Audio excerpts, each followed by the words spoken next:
नमस्कार और स्वागत है आपका ऑनियन सप्लाई टीवी में।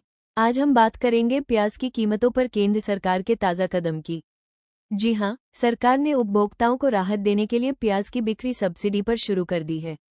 आज के इस विशेष बुलेटिन में हम जानेंगे ये योजना कैसे काम करेगी, कहां-कहां मिलेगी, किसानों और उपभोक्ताओं को इससे क्या फायदा होगा और आने वाले समय में इसका बाजार पर क्या असर पड़ेगा।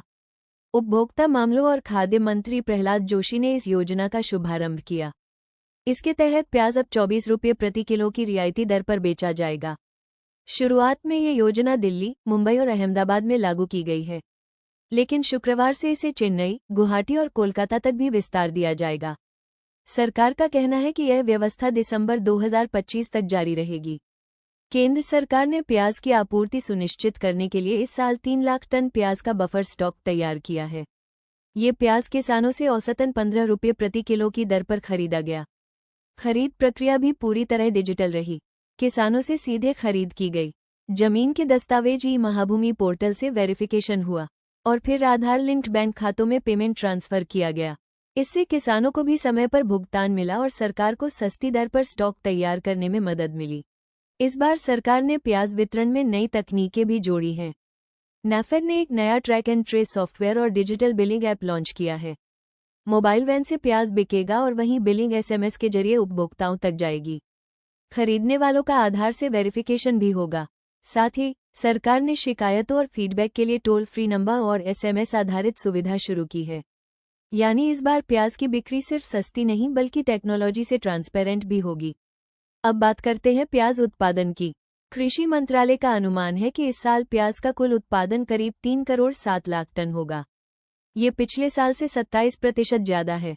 वहीं दूसरी ओर निर्यात की बात करें तो जुलाई में 1.06 लाख टन और अगस्त में 1.09 लाख टन प्याज विदेश भेजा गया। महत्वपूर्ण बात यह है कि सरकार ने प्याज के निर्यात पर फिलहाल कोई रोक नहीं लगाई है। यानी घरेलू बाजार के लिए प्याज की पर्याप्त उपलब्धता है और किसान भी विदेशों में प्याज बेचकर फायदा उठा रहे हैं। जुलाई 2025 में देश की खुदरा महंगाई दर 1.55% रही। ये पिछले 8 सालों में सबसे कम है। सरकार का मानना है कि सस्ती दर पर प्याज उपलब्ध कराने से आने वाले महीनों में खाद्य महंगाई और भी नियंत्रण में रहेगी। ये कदम सिर्फ प्याज तक सीमित नहीं है, बल्कि इससे उपभोक्ता विश्वास भी बढ़ेगा और आम लोगों को राहत मिलेगी। मुंबई में एनसीसीएफ ने कई वार्डों में मोबाइल वैन तैनात की हैं। इन वैन से रोजाना करीब 10 टन प्याज सब्सिडी वाले रेट पर बेचा जा रहा है। लोगों में उत्साह है क्योंकि उन्हें 24 रुपये किलो में प्याज मिल रहा है, जबकि बाजार में इसकी कीमत 30 रुपये या उससे ज्यादा है।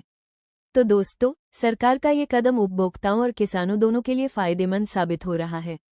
जहां एक तरफ आम जनता को सस्ती दर पर प्याज मिल रहा है, वहीं दूसरी तरफ किसानों को समय पर भुगतान और अच्छी कीमत मिल रही है। ये योजना दिसंबर तक चलेगी और उम्मीद है कि इसका असर पूरे देश में देखने को मिलेगा। आप देख रहे थे ऑनियन सप्लाई टीवी। धन्यवाद और नमस्कार।